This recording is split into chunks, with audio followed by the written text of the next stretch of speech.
തിരുനാവായ മഹാമാഘവേദിയിലെത്തി സൂഫി വിശ്വാസ സമൂഹത്തിന്റെ പ്രതിനിധികൾ. സൂഫി ഇസ്ലാമിക് ബോർഡ് പ്രതിനിധികളാണ് ആനന്ദവനം ഭാരതി മഹാരാജുമായി കൂടിക്കാഴ്ച നടത്തിയത്. സൂഫി പാരമ്പര്യം ഭാരതീയ ഋഷി പാരമ്പര്യവുമായി ചേർന്ന് നിൽക്കുന്നതാണ്. അനിൽ ഹക്കും അഹം ബ്രഹ്മാസ്മിയും ഒക്കെ ഒരേ അർത്ഥമാണ് പകർന്നു തരുന്നതെന്നും കൂടിക്കാഴ്ചയിൽ ആനന്ദവനം ഭാരതി മഹാരാജയും സൂഫി ഇസ്ലാമിക് ബോർഡ് ഭാരവാഹികളും പറഞ്ഞു. മഹാമഹത്തിലേക്ക് പല മതവിഭാഗങ്ങളിൽ നിന്നും വിശ്വാസധാരകളിൽ നിന്നുള്ള ആളുകൾ എത്തിച്ചേരുന്നുണ്ട്. സൂഫി പ്രസ്ഥാനത്തിൻ്റെ പ്രതിനിധികളാണ് ഇപ്പോൾ മഹാമണ്ഡലേശ്വരം ആനന്ദി ഭാരതിയെ കാണാൻ ഇവിടെ എത്തിയിരിക്കുന്നത്. എല്ലാം ഒന്നാണെന്ന് തെളിയിക്കുന്നതാണല്ലോ ഇതൊക്കെ. തീർച്ചയായിട്ടും ഭാരതിരാജ ആനന്ദവനം ഗുരുജിയുമായിട്ട് വളരെ മുന്നേ ഉള്ള ബന്ധമാണ്. അദ്ദേഹം ഏകദേശം 10 ലക്ഷത്തോളം വരുന്ന ജൂന അഖാഡയിലെ നാഗസന്യാസ സമൂഹത്തിൻ്റെ ഗുരു കൂടിയാണ്. കേരളീയനാണെന്നുള്ളത് നമുക്ക് അഭിമാനമാണ്. അതോടൊപ്പം തന്നെ അദ്ദേഹത്തിൻ്റെ നിരവധി വേദികൾ പങ്കിടാൻ എനിക്ക് ഭാഗ്യം ലഭിച്ചിട്ടുണ്ട്. ഞാൻ സൂഫി ഇസ്ലാമിക് ബോർഡ് സ്റ്റേറ്റ് ജനറൽ സെക്രട്ടറിയാണ്. പേര് PMA സലാം മുസ്ലിയാർ. അദ്ദേഹം സയ്യിദ് ഇബ്രാഹിം അബ്ദുള്ള ജിഫ്രി തങ്ങൾ, അദ്ദേഹവും സ്റ്റേറ്റ് പ്രസിഡൻ്റാണ്. പിന്നെ സാബ്ര ഹസനി അഡ്വക്കേറ്റ് ലീഗൽ അഡ്വൈസറാണ്.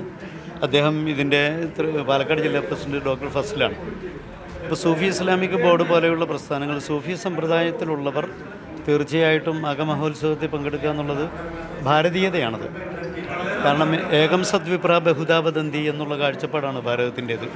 വിഭിന്നമാണെങ്കിലും പുഴ ഒഴുകും പോലെ ആ ഒഴുകുന്ന പുഴയിൽ സർവ്വതും ഒഴുകിപ്പോകുമ്പോഴും ജലം സ്വച്ഛമായും സുന്ദരമായിട്ടും എല്ലാവർക്കും ഉപയോഗപ്രദമാണ്.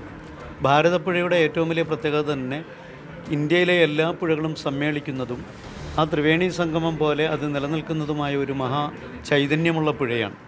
നവാമുകുന്ദൻ്റെ ക്ഷേത്രത്തിൻ്റെ തിരുമുറ്റത്ത് തന്നെ 250ഓളം വർഷങ്ങൾക്ക് ശേഷം ഇങ്ങനൊരു ഒത്തുകൂടലുണ്ടായത് ഭാരതീയ സംസ്കാരത്തിൻ്റെ ഏറ്റവും വലിയ ഒരു ഉദാഹരണമാണ്.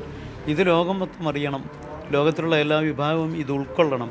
ഇവിടെ ജാതി, മതം, വർഗം, വർണ്ണം, ഭാഷ, ദേശം, ചിന്താഗതി അതൊക്കെ മാറ്റിവെച്ചിട്ട് നാം ഒന്നാകുന്നു, വസുദൈവ കുടുംബകം എന്ന ആ വലിയ കാഴ്ചപ്പാട്, ആ കാഴ്ചപ്പാടാണ് സൂഫികളുടേത്. സൂഫികൾ എപ്പോഴും അതീതമായി ചിന്തിക്കുന്നവരാണ്.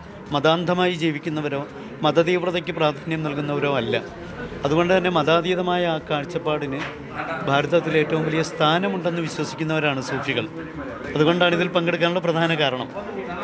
മഹാമഹത്തിൻ്റെ മതങ്ങൾക്ക് അപ്പുറത്തുള്ള വലിയൊരു സന്ദേശം പങ്കുവയ്ക്കുകയാണ് അദ്ദേഹം. ആനന്ദി ഭാരതിയെ കാണുവാനുള്ള ഒരു ഒരുക്കത്തിലാണ്, അതിൻ്റെ തിരക്കിലുമാണ് അവർ. അഖിലോട്ട് പറയ്ക്കൊപ്പം CV അനുമോദ്, ന്യൂസ് 18.